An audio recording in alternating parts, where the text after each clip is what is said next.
I am going to write it all down, so that what happened to me will be known. So that if someone were to stand at their window at night and look up at the stars and think, my goodness, whatever happened to Louisiana Elefante? Where did she go? They will have an answer. They will know. This is what happened. I will begin at the beginning. The beginning is that my great-grandfather was a magician, and long, long ago he set into motion a most terrible curse. But right now you do not need to know the details of the terrible curse. You only need to know that it exists, and that it is a curse that has been passed down from generation to generation. It is, as I said, a terrible curse, and now it has landed upon my head. Keep that in mind. We left in the middle of the night. Granny woke me up. She said, "The day of reckoning has arrived. The hour is close at hand. We must leave immediately." It was 3 a.m.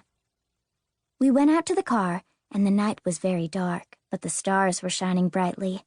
Oh, there were so many stars.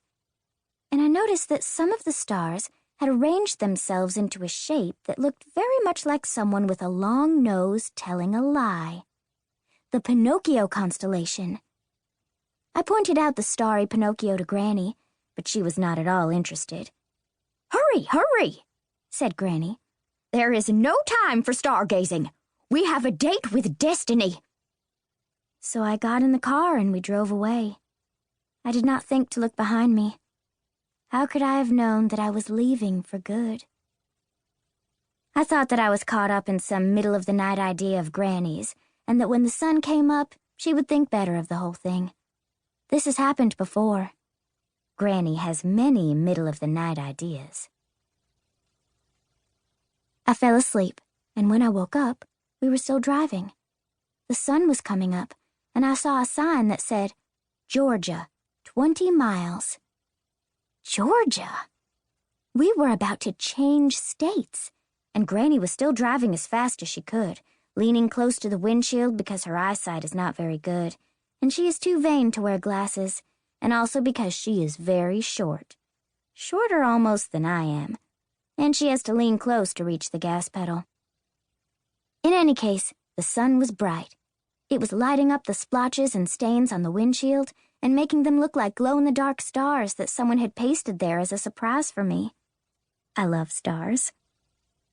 Oh, how I wish that someone had pasted glow-in-the-dark stars on our windshield. However, that was not the case.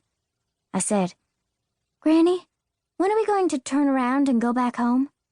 Granny said, "We are never going to turn around, my darling. The time for turning around has ended."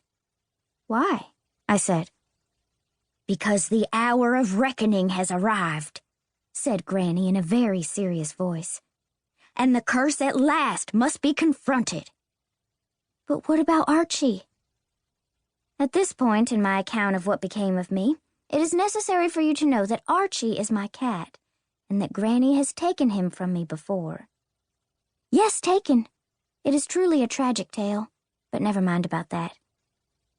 "Provisions have been made," said Granny. "What sort of provisions?" "The cat is in good hands," said Granny. Well, this was what Granny had said to me the last time she took Archie, and I did not like the sound of her words one bit. Also, I did not believe her. It is a dark day when you do not believe your Granny. It is a day for tears. I started to cry. I cried until we crossed over the Florida-Georgia state line. But then something about the state line woke me up. State lines can do that. Maybe you understand what I'm talking about, and maybe you don't. All I can say is that I had a sudden feeling of irrevocableness, and I thought, I have to get out of this car. I have to go back. So I said, "Granny, stop the car." And Granny said, "I will do no such thing." Granny has never listened to other people's instructions. She has never heeded anyone's commands. She is the type of person who tells other people what to do, not vice versa. But in the end, it didn't matter that Granny refused to stop the car, because fate intervened. and by that, I mean to say that we ran out of gas.